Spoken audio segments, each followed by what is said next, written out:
Hi guys. Tonight, we are going somewhere ancient, somewhere that existed long before your city, your country, even the language you speak. We are traveling back to Olympus, not the mountain you can find on a map. No, the Olympus that exists above the clouds, above reason, above time itself, the home of gods. And tonight, you are not just a visitor, you live there. Before we get into it, if you like this content, a like and subscribe would be greatly appreciated, and drop a comment about what you would want to see next. So settle in. Let your body feel heavy. Let your breathing slow, because where we are going requires only stillness. Close your eyes and let it begin. You wake up, not to an alarm, not to noise, but to light, golden, warm, impossibly pure, pouring through a window that has no glass, only open air and the faint smell of olive blossoms and something older, something divine. You are in a home made of pale stone. The walls are smooth and cool to the touch. A linen cloth, soft as anything you have ever felt, covers you. Beneath you is a low bed carved from white marble, padded with wool so fine it feels like sleeping on a cloud. And perhaps you realize it actually is. Because you are high above the world, higher than birds fly, higher than storms form. You are in Olympus, the city of gods, nestled between sky and eternity, and you are a citizen here, not a god, not divine, but chosen, favored. One of the rare mortals permitted to walk these streets, serve in these halls, breathe this impossible air. You sit up slowly. Through your open window you can see it, the great city stretching out before you. White columns rising like the ribs of something breathing. Marble pathways that gleam even in early morning. Fountains that run not with water, but with something luminous, something that catches the light like liquid gold. And above it all, at the very center of Olympus, rises the great palace. Zeus's palace. You can feel it before you see it clearly, a weight in the air, a hum that lives beneath sound, the unmistakable presence of absolute power, ancient and patient, watching everything from a golden throne somewhere above the clouds. Today, like every day, he is already awake. He has been awake, you suspect, since before waking was invented. You dress slowly, simple robes, pale gray and soft. You have no armor, no weapons. Mortals do not carry weapons in Olympus. That is the first rule, unspoken but understood by every bone in your body the moment you arrived. You are safe here, as long as you are careful, as long as you do not draw his attention. You step outside. The street is already alive, quietly, carefully alive, the way everything in Olympus moves, with intention, with awareness, because every action here is potentially seen by a god, and everyone here knows it. Other citizens move past you. They nod. They do not rush. Rushing implies urgency, and urgency implies something is wrong, and something being wrong draws attention, and drawing attention in Olympus is a game nobody wants to play. A woman carrying a clay jar of olives smiles at you as she passes. She has been here longer than you. You can tell by the ease in her step, the way she walks as though the golden cobblestones are simply cobblestones, not the most sacred ground in all of creation. She pauses, leans in. "Don't look up too long," she says quietly. He watches the ones who stare. She continues walking before you can respond. You resist the urge to look up. You do not entirely succeed. Above the palace, the sky seems different, deeper, more intentional. Clouds that should drift simply hold, as if they are waiting for permission to move. And somewhere inside that stillness, You know, sits Zeus, king of gods, father of the sky, holder of lightning, watching, always watching. You lower your gaze and walk. The market district opens up before you, an arcade of stalls shaded by tall laurel trees, their leaves whispering in a wind that seems to come from nowhere and everywhere at once.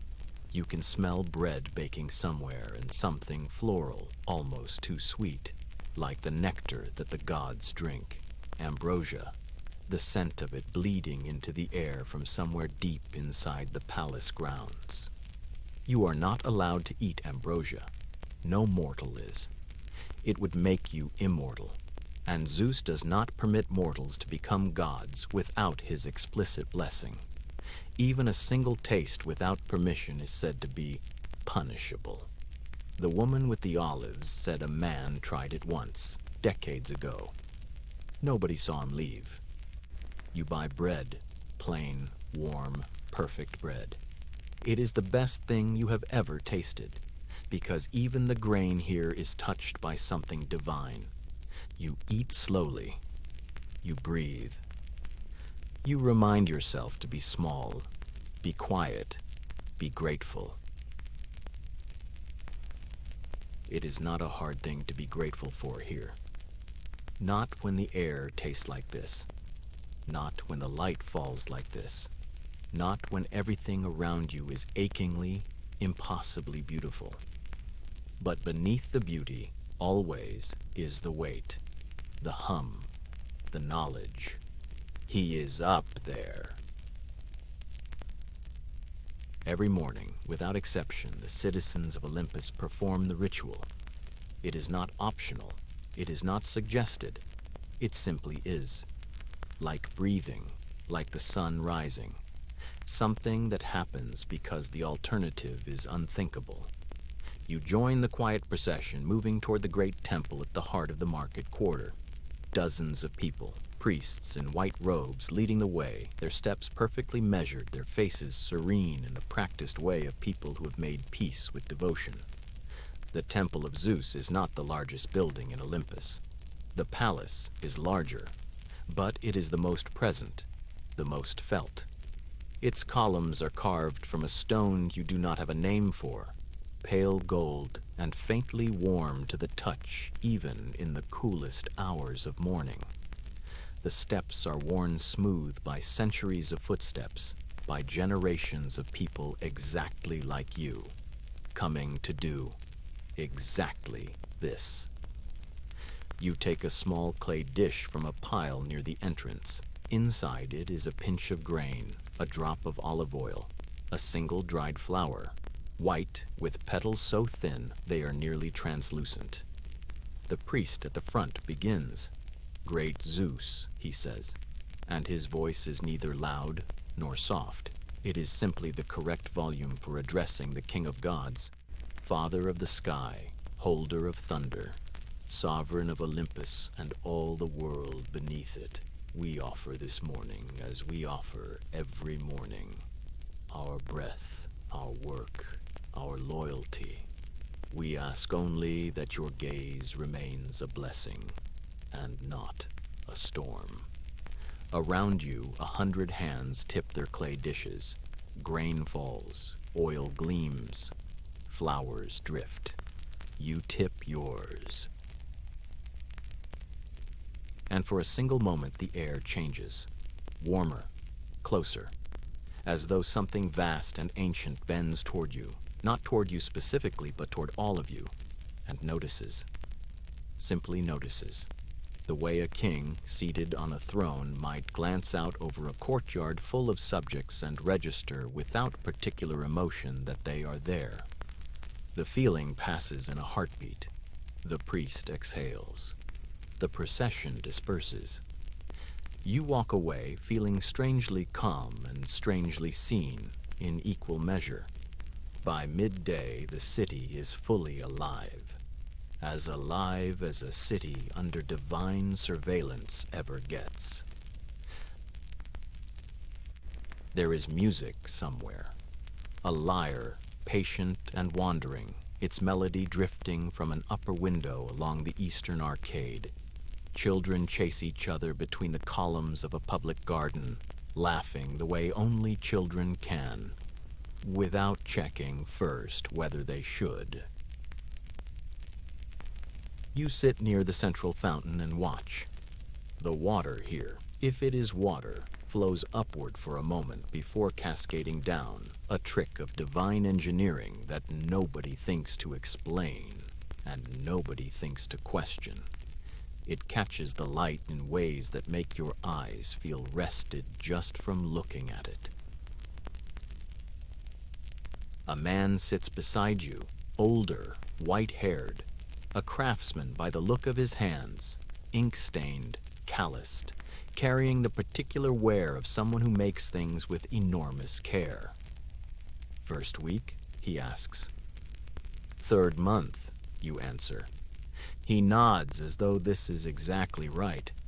Takes about that long before you stop flinching every time the sky moves. You had not realized you were flinching. "He sent lightning last Tuesday," the man continues, calm as someone describing weather. "Not at anyone, just into the sea, miles away. But you can feel it here, in your chest, like the world reminding you it has rules." Does that ever stop feeling alarming? The old man thinks about this with genuine seriousness. "No," he says finally, "but you stop letting it ruin your lunch." He pats your arm, stands, and wanders off. You look at the fountain for a long time. Somewhere above the clouds, in a palace made of something older than stone, Zeus sits on his throne and thinks thoughts that no mortal has ever fully understood.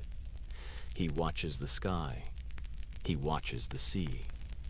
He watches kingdoms rise and fall like waves, like seasons, with the patience of someone who knows he will outlast all of it. He is not cruel, not exactly, not always, but he is absolute. And in Olympus, absolute is something you feel in your chest every single day, like a low note that never quite stops playing. You eat your lunch. It is, despite everything, very good. Once a month, on a day determined by omens and the position of certain stars, the palace opens its outer gates. Today is that day. Mortals are not permitted in the throne room itself, not ever, not even the most senior citizens of Olympus, but the outer courtyard, the one just inside the great bronze gates, is opened. And Zeus comes to the balcony, just stands there, looks down. No speech, no proclamation. He simply appears, and the courtyard below goes absolutely, completely, perfectly silent. You are there. You have been waiting for 2 hours along with several hundred others in a courtyard that smells of laurel and incense and the particular anticipatory quiet of a crowd that knows something significant is about to happen. And then, he is there. You had imagined him larger. You had imagined something impossible, something that defied the shape of a person. But he looks from this distance like a man. A very tall man, very still, with hair the color of a storm cloud and eyes. You cannot make out the color from here, but you feel them. Feel the weight of them moving across the courtyard with a slowness that suggests he is genuinely looking at each face, at each person, a gaze that is not warm exactly, but not cold either, simply thorough. Absolute. He looks for a long moment in your direction. Every rational thought you have leaves your body simultaneously. And then he nods, once barely perceptible, and steps back from the balcony. The gates close. The crowd exhales as a single organism. A woman near you is crying quietly, for reasons she seems unable to explain. The man beside her has his hand over his heart. An older priest is smiling with his eyes closed, the expression of someone who has just been reminded of something they almost forgot. You stand in the courtyard for a long time after the others begin to leave. You are not sure what you feel. Not fear. Not exactly. Not awe, though that is closer. Something beneath both, something that has no word in any language you know. The sense of having been seen by something that has always existed and will always exist. Of being briefly real in the way that only happens when something infinite turns its attention toward you. You walk home slowly. The city is quiet. The fountain runs upward. The lyre is still playing somewhere. And high above the clouds, Zeus returns to his throne. As the sun begins its descent, slower here than anywhere else, as if even the day is reluctant to leave Olympus, the air shifts. Something relaxes. It is subtle, the way the changing of a tide is subtle.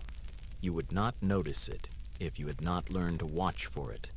But the gods, in the evenings, turn their attention inward, to each other, to the long golden table inside the great hall, where they dine together on ambrosia and nectar, and the particular ancient ritual of divine family dinner. And in Olympus below, the mortals breathe a little easier, not because anything has changed, not because the power has diminished, but because the gaze, for a few hours, is elsewhere. You sit on the small terrace outside your home and watch the light change. The sky goes pink, then gold, then a deep violet that seems to vibrate at a frequency you can almost hear. Somewhere up in that impossible palace you can imagine them. Zeus at the head of the table, lightning resting beside him like a walking stick. Hera to his right, beautiful and composed and watching everything. Athena and Apollo arguing about something with the easy familiarity of siblings who have been arguing for 10,000 years. Hermes already done with dinner, already planning something. The light fades, stars appear. Not the stars you knew from home. These are brighter, more deliberate, arranged with the particular confidence of someone who placed them there on purpose and wants you to know it. You lean back. Your body is tired, the good kind of tired, the kind that comes from a day fully lived, a day of bread and fountains and processions and that moment in the courtyard when the world turned its ancient face toward you and saw you. Tomorrow there will be more rituals, more careful steps, more bread, more mornings waking to that golden light and the low hum of divine presence in the air, that reminder steady as a heartbeat. He is up there. He is always up there. And you are here, small and mortal and alive, in the most sacred city in all of creation. And somehow, that is enough. More than enough. Let your eyes close now. Let Olympus fade behind you, the marble streets, the upward fountain, the golden palace vanishing into the soft dark of sleep. You were there. You lived it.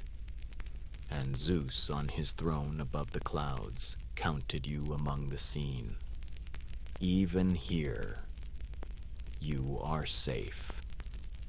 Let the words slow now. Let the pauses lengthen. Breathe. Let the city of gods dissolve behind your eyes like something half remembered from a dream. The marble, the light, the hum, gone. Only this room, only this breath.